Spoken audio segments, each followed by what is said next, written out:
Okay, I'm here with Andrew Yang. We're continuing a great conversation that we had on TV. You've got so much policy. You've written a book about the things in which you answer some very, very basic questions about people who have questions about the things that you propose.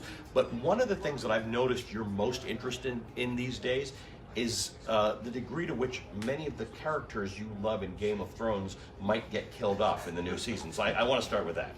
Yes, I'm very, very concerned about several of my favorite characters who I think are going to die very early. like the characters that are closest to the wall, essentially.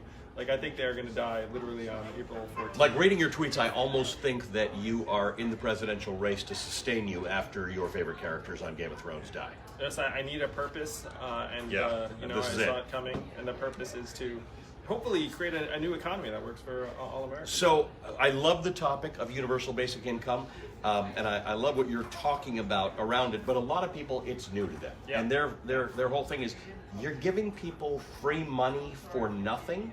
Does that not devalue work for money?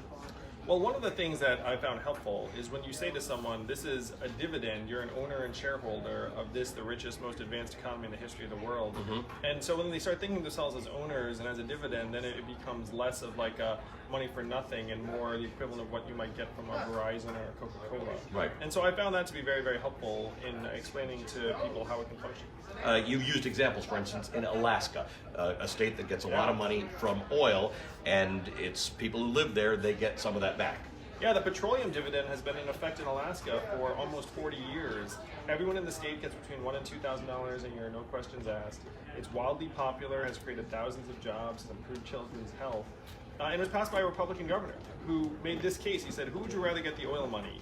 The government who's just going to mess it up, or you, the people of Alaska? So if that worked in Alaska with oil money, we can do the exact same thing for the rest of the country using technology money. Now, there's some people who say $1,000 a month, $12,000 a year isn't enough to make a difference. But one of the arguments I've heard you make is that there are people who can choose to go into professions that they may not be able to choose to go into now because those professions in many cases don't pay a living wage. There are people in the creative classes who our society depends on who can't earn as much as they could if they went into finance or they went into tech.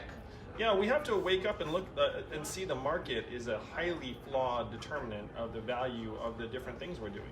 So I like to talk about my wife who's at home with our two children, one of whom is autistic, and her work is valued at zero by both the market and GDP when we know that's nonsense. We know that she's doing some of our most important and challenging work for our future. So we have to put this money into people's hands and then expand the definitions of both work and value. And this is particularly important for women because right now, women do the vast majority of the unrecognized and uncompensated work in our society. Interesting point you made, that her work is valued at zero by GDP.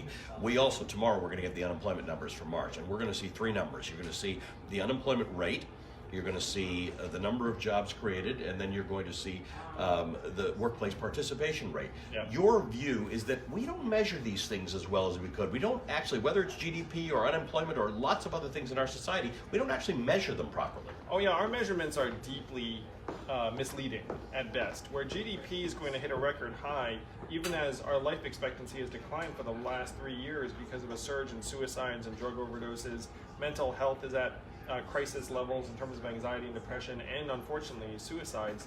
And so what good is this GDP? One of the things I say when I ask people around the country, how many of you are excited about GDP when you wake up in the morning? Like nobody. Right. And yet we're following it like this lodestone, even though its inventor said it's a terrible measurement and we should never use it.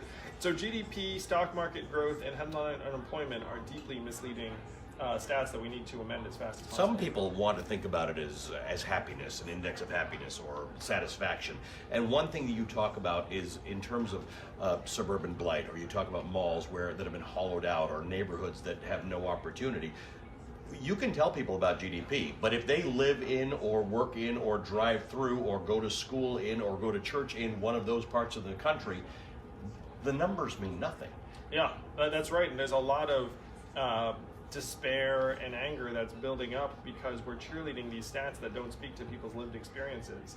And so if you were to change the stats to things like our health, our mental health, how our kids are doing, whether our air and water are clean, like things that would actually mean something to people, then we could get on the right track very quickly. So what is your sense of how you approach the Democratic nomination. You've got strong online support, you've been able to raise money, you are competitive and may end up on the debate stage with the Democratic candidates.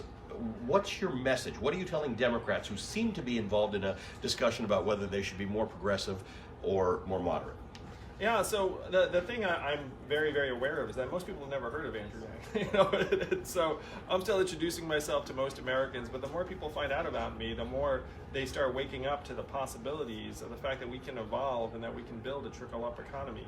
So I'm polling at between 1% and 3% in most places, but that number just keeps on going up as more people hear about me. So my job really is to introduce myself to as many people as possible. And do you think that you can, what's the goal here? You have written a book, you're trying to get people to think about the policy suggestions you have. Is the goal to become the Democratic nominee for president? Do you think that's a realistic thing given where you are in the standings now and how long we've got?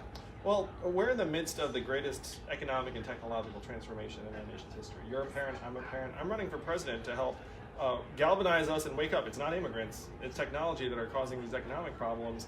And then what does that mean for us? What does that mean in terms of the way we need to start seeing work and value in our place in this society? Mm-hmm. And so if I can make those things happen, then I'm going to be thrilled.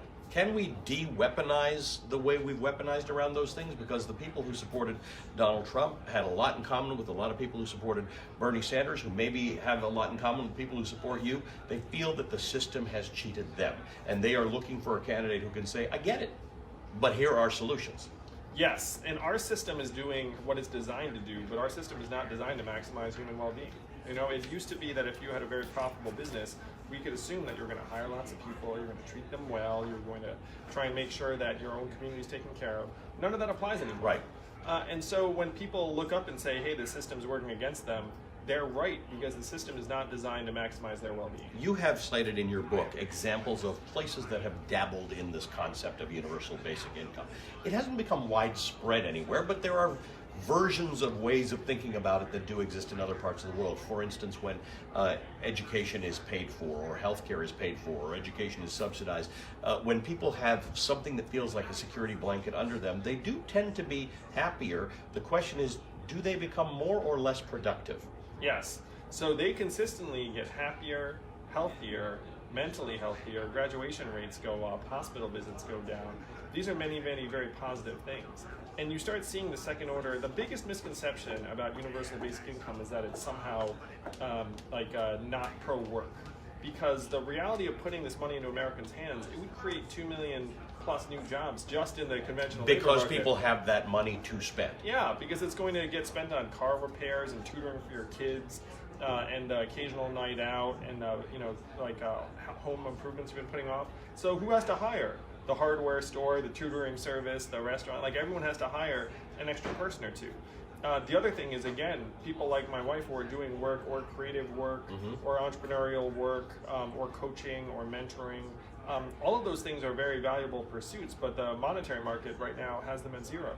So this is actually both pro-work in creating jobs, and it's also pro-work in recognizing the work that we're doing. So when you look out there, because election campaigns are about big themes and big issues, and your big theme is sort of intellectual and up here, and one that a lot of people haven't thought about. Right now they're thinking a lot about healthcare, people are thinking a lot about climate change, people are thinking a lot about politics in general and who they don't want in the White House. How do you move this kind of stuff that you've put intellectual work into, that you studied, how do you get that into the mainstream? Is it possible that in 6 months Democratic candidates are going to be addressing the issue of things like universal basic income?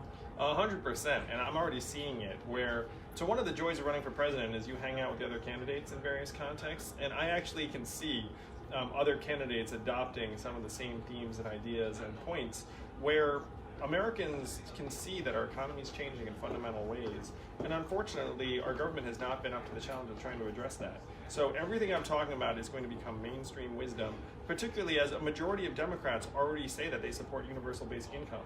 I would be surprised if by the end of this cycle there aren't a whole array of candidates supporting universal basic income. Here's my final question to you. Why give everybody the $1,000?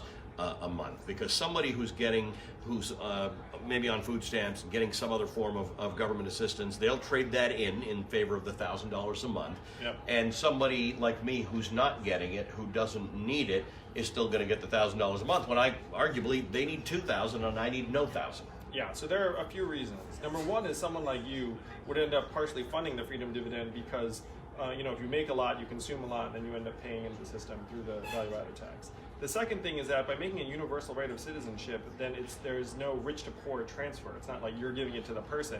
It's just everyone gets it, and because of that, then there's no stigma attached to it. Whereas right now, if you're on a welfare program, then there's like this, you need help, here's your help, and then if you do better, then we're going to take the help away. This way you don't have to worry about any of that, and you also don't have to worry about all of the monitoring of people's circumstances, where you have an incentive to underreport.